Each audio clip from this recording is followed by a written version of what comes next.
নমস্কার বন্ধুরা, আমি অনুরাধা। মনের মধ্যে বাংলার এই সপ্তাহের ভিডিও নিয়ে আমি তোমাদের কাছে চলে এসেছি। আমরা গত সপ্তাহে গল্পাঞ্জলি বইটা থেকে ছোটলোক গল্পটা শুরু করেছিলাম।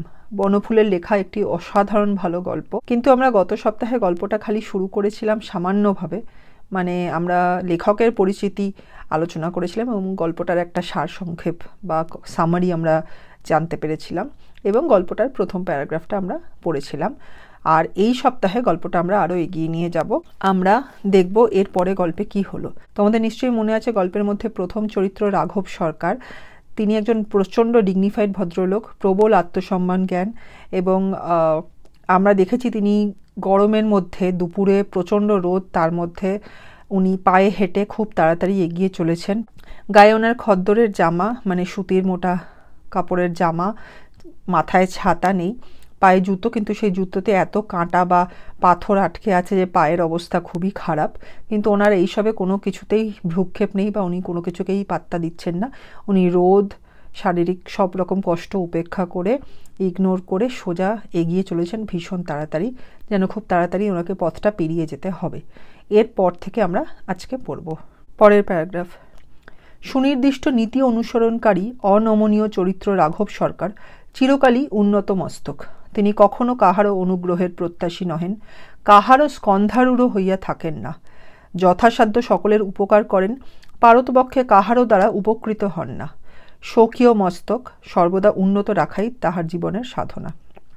তোমাদের বলেছিলাম যে এই লেখাটা সাধু ভাষায় লেখা হয়েছে, তাই বেশ কিছু শব্দ একটু পুরনো দিনের, বেশ কিছু কর্ম বা কাজ বোঝানো শব্দও একটু অন্য ধরনের, কিন্তু আমি তোমাদের সঙ্গে সবই আলোচনা করব। প্রথমে এই প্যারাগ্রাফে শুরু হচ্ছে একটি কথা দিয়ে, সুনির্দিষ্ট নীতি অনুসরণকারী। সুনির্দিষ্ট মানে ডিফাইন্ড বা আগে থেকেই যেটা ঠিক করা হয়েছে। নির্দিষ্ট মানে ঠিক করা হয়েছে, সুনির্দিষ্ট মানে আগে থেকেই ঠিক করা হয়েছে, ভালো এমন কিছু।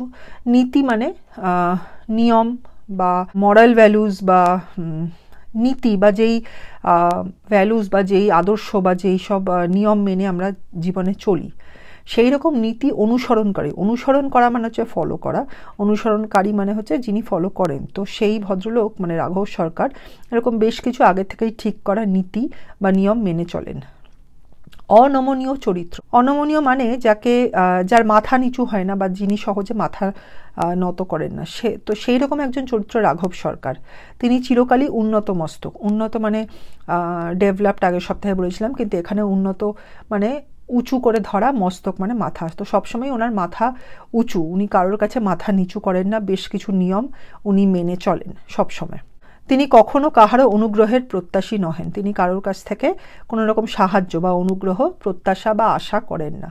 তিনি কারোর কাছ থেকেই কোনো রকম উপকার আশাও করেন না, চানও না। কাহারও স্কন্ধারূঢ় হইয়া থাকেন না। স্কন্ধ মানে কাঁধ, আরূঢ় মানে ওপরে। স্কন্ধারূঢ় মানে কাঁধের ওপরে, মানে কারো ঘাড়ে চড়ে থাকেন না বা কারোর ওপর ভরসা করে থাকেন না, নির্ভর করে থাকেন না। তিনি নিজেই নিজেকে সব রকমভাবে সব রকম পরিস্থিতিতে সামলান, কারোর কাছ থেকে কোনো রকম আশা কিছু করেন না। যথাসাধ্য সকলের উপকার করেন। যথাসাধ্য মানে যতটা সম্ভব, সাধ্য মানে সম্ভব, যতটা সম্ভব সকলের উপকার করেন। পারতপক্ষে মানে কখনো কাহারও দ্বারা উপকৃত হন না। কারো দ্বারা বা কারোর থেকে উপকৃত হন না মানে উপকার নেন না বা উপকার পান না বা উপকার এড়িয়ে চলেন। স্বকীয় মস্তক সর্বদা উন্নত রাখাই তাহার জীবনের সাধনা। নিজের মস্তক, স্বকীয় মানে নিজের মস্তক বা মাথা, সর্বদা মানে সবসময় উন্নত বা উঁচু রাখাই তার জীবনের সাধনা বা একমাত্র চেষ্টা। উনি সবসময় নিজের মাথা উঁচু করে রাখেন। ওনার ধারণা কারোর কাছ থেকে উপকার নিলে তিনি ছোট হয়ে যাবেন বা তার নীতি মানা হবে না। হ্যাঁ, তো সেই জন্য তিনি কারোর কাছ থেকে কখনো কোনো উপকার আশাও করেন না, নেনও না। হ্যাঁ, উপকার করেন কিন্তু উপকার কখনো নেন না, সবসময় সেটাকে এড়িয়ে চলেন। এইভাবেই উনি নিজের মাথা উঁচু করে রাখার বা নিজের আত্মসম্মান বজায় রাখার চেষ্টা করেন। এরপরে একটা লাইন আছে, ঠুন ঠুন করিয়া ঘণ্টা বাজাইয়া এক রিকশাওয়ালা তাহার পিছু লইল। রিকশা চাই বাবু, রিকশা। তো এইখানে আমরা দেখছি গল্পের দ্বিতীয় চরিত্র রিকশাওয়ালা আসলো। সে নিজের রিকশা চালাচ্ছিল এবং ঠুন ঠুন করে ঘণ্টা বাজাইয়া, মানে ঘণ্টা ছিল কারণ তখনকার দিনে রিক্সাগুলোতে হর্ন থাকতো না, বা রিক্সা এগোলে সামনে কোনো লোক তাকে সরতে বলার অন্য কোনো উপায় থাকতো না, তাই ঘন্টা বাজিয়ে তাকে লোকজনকে জানানো হতো যে রিক্সা আসছে। তো সেরকম একজন রিক্সাওয়ালা ঘন্টা বাজিয়ে রাঘব সরকারের পিছনে এলেন এবং বললেন, রিক্সা চাই বাবু, রিক্সা? জিজ্ঞাসা করলেন।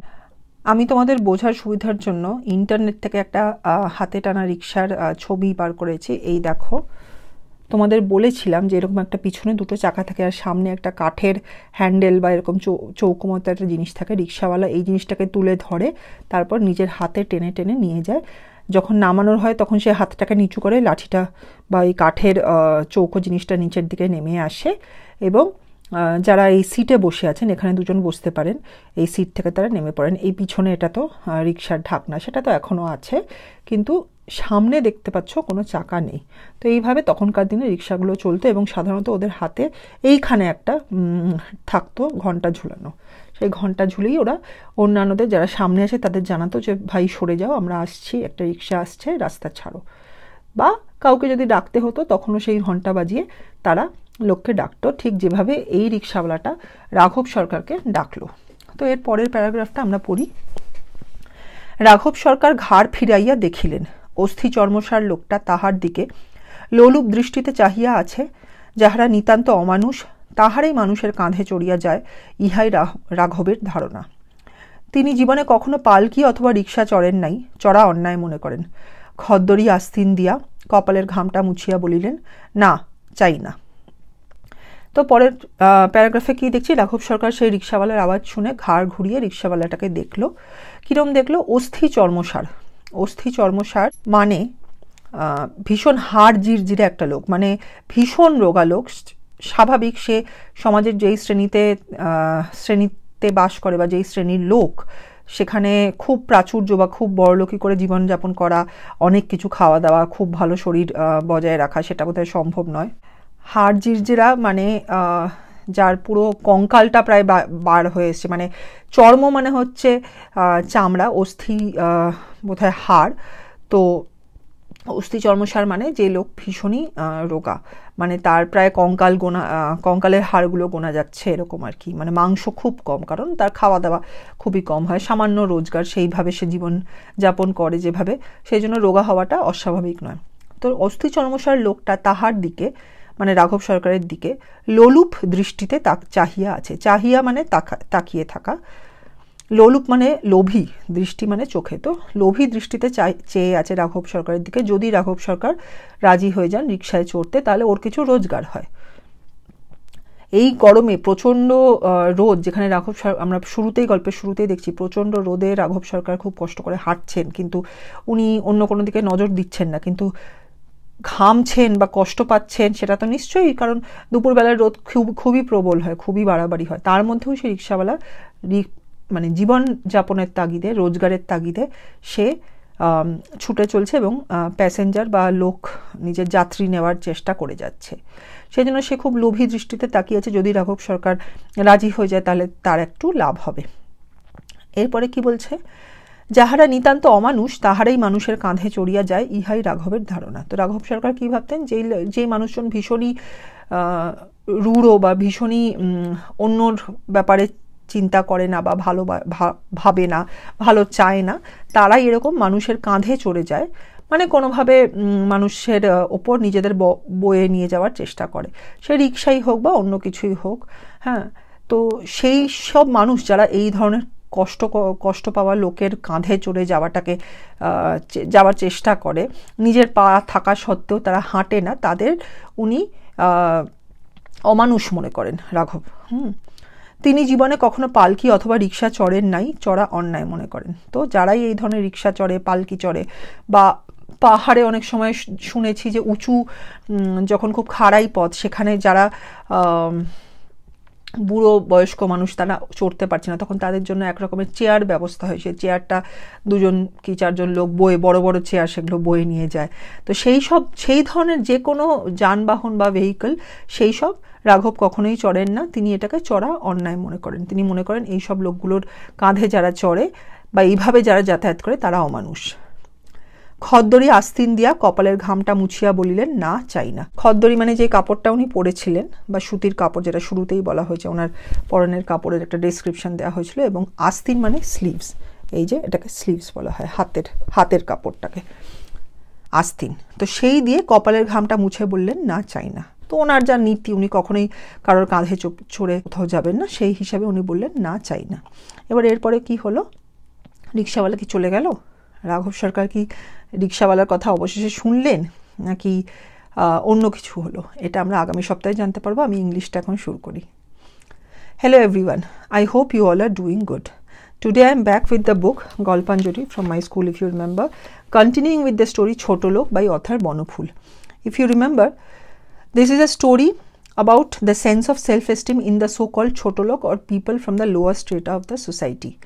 Particularly the people who pull rickshaw in this story are considered here. We have seen that someone called Raghav Sarkar, who considers himself highly dignified with high self-esteem and belonging to the upper strata of the society in terms of education and moral values, is observed to be walking speedily in the scorching heat of the afternoon. As he is walking, he is ignoring that terrible heat. He doesn't have an umbrella, so he is ignoring that as well. And also he is ignoring the injured condition of his feet due to the thorn-strewn shoes which he was wearing. So we will start from here to there. First paragraph. সুনির্দিষ্ট নীতি অনুসরণকারী অনমনীয় চরিত্র রাঘব সরকার চিরকালই উন্নত মস্তক। তিনি কখনো কাহারও অনুগ্রহের প্রত্যাশী নহেন, কাহারও স্কন্ধারূঢ় হইয়া থাকেন না। যথাসাধ্য সকলের উপকার করেন, পারতপক্ষে কাহারও দ্বারা উপকৃত হন না। স্বকীয় মস্তক সর্বদা উন্নত রাখাই তাহার জীবনের সাধনা। So, follower of well-controlled morality and ethics code. Well-controlled is সুনির্দিষ্ট, Niti is morality and ethics, those kind of rules by which, or values by which people lead their lives. So this kind of a person was Raghav, onomonio, rigid, who's very strict with his principles. So Raghav Sarkar, he has always been dignified and has maintained his sense of self-esteem. He never expected any kind of favor or grace from anybody. Kaharo onugroher prottashi nohen. Onugroho is grace or favor. Prottashi is to expect something from someone. He never rides on the shoulders of anybody else. Skandho is shoulder, not the current or common colloquial language these days. Colloquial language for shoulder is kant, but in olden days the classical language said skandho. Aruro is to be on top. So he never chose to be on the top of anybody's shoulders, meaning he has never accepted anybody else's support. He never wanted to depend on anybody. He tries to help as much as possible. Jotha sadho is as much as possible. Upokar is help. So he would try to help, but he never gets any help from anybody else. So he chose not to be helped by anybody ever. So that was his moral value, or that was his ethics or code of conduct, that he would help others, but he would never accept help from anybody else. Nobody's favor. He wouldn't depend on anybody. He would consider himself to be self-sufficient and try to lead his life that way. His life's only motto is to uphold his head always high, meaning he always chooses to stay away from any kind of favor from anybody, and therefore never stay in the debt of anybody's help. So basically, do everything on his own, never stay indebted to anybody, never accept anybody's help. He would help, but he would not accept help from anybody in return or ever. So that was his principle. That is how he thought he would maintain his self-esteem and his dignity in the world. Next, there is one line. ঠুন ঠুন করিয়া ঘণ্টা বাজাইয়া এক রিক্সাওয়ালা তাহার পিছু লইল। রিক্সা চাই বাবু, রিক্সা. So this is where the second character of the story comes in the picture, the rickshaw puller. So before I go ahead, I want to show a photo which I have downloaded of hand pulled rickshaws. If you can see, this is how the rickshaw looked.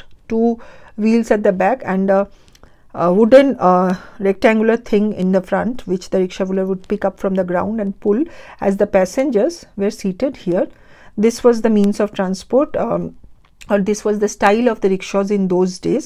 There would be a small bell in the front, and the rickshawala would, ring that to basically make everybody aware that, I am approaching, please move away, give way. Or if he wanted someone to take notice of him so that they could be his passengers. So the sound of the bell Thun thun, that is described in this line. So with that sound of the bell, which was used in those days, because there was no horn. Like these days all rickshaws would have a horn, but there no horn was there in those the initial kind of rickshaws, and so a bell was used. So ringing that bell, there was a rickshaw puller who started following Raghav Sarkar, and then he said, "Need a rickshaw, sir?" Rickshaw. Babu is more of a respectable way of summoning. Sir is indicated by the word Babu. So the next paragraph. রাঘব সরকার ঘাড় ফিরাইয়া দেখিলেন অস্থি চর্মসার লোকটা তাহার দিকে লোলুপ দৃষ্টিতে চাহিয়া আছে। যাহারা নিতান্ত অমানুষ তাহারাই মানুষের কাঁধে চড়িয়া যায়, ইহাই রাঘবের ধারণা। তিনি জীবনে কখনো পালকি অথবা রিক্সা চড়েন নাই, চড়া অন্যায় মনে করেন। খদ্দরি আস্তিন দিয়া কপালের ঘামটা মুছিয়া বলিলেন, না, চাই না।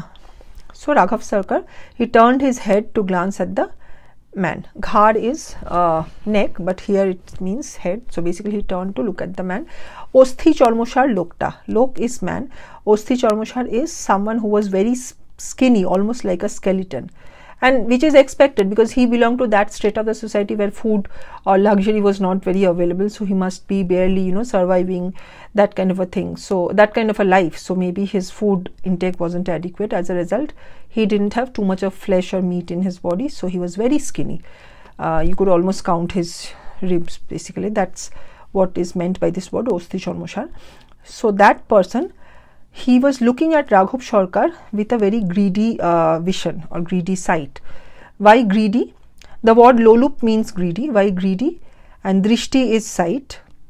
He was hoping that maybe Raghav Sarkar would agree to be his passenger and he would get some earnings. So that was why he was looking at Raghav Sarkar in a greedy way. He was hoping that Raghav Sarkar would, help him earn something. So Raghav believed that only those who are really inhuman in nature, nitanto omanush, really inhuman. Inhuman is the English word for omanush. তাহারাই মানুষের কাঁধে চড়িয়া যায়, ইহাই রাঘবের ধারণা. So those who were really inhuman in nature, only those people prefer to ride on someone's shoulders, meaning only those people would use these rickshaws to travel. Availing of these kind of rickshaws was a very inhuman act according to Raghav. তিনি জীবনে কখনো পালকি অথবা রিক্সা চড়েন নাই, চড়া অন্যায় মনে করেন। He never has ridden on these kind of rickshaws or palanquin. Rickshaw or palanquin. Palki is called palanquin in English, which was again a means of transport used in those days, and he considered it a crime to ride on these vehicles. Onnay is crime. Chora is to ride here. Using the khaddar sleeves. Khaddori astin diya. Khaddar is the kind of cloth which he was wearing, which was described in the last week. And astin is sleeves. So the sleeves of his dress, with those he rubbed the perspiration on his forehead. Kopal is forehead. Gham is perspiration or sweat. So with those sleeves of his cloth, he rubbed the perspiration or the sweat on his forehead, and he said, "No, I don't need." Meaning he did not need a rickshaw. Na chai na. Chai is needing. Chai na. No, don't need. So this is where we'll end our session or our video today.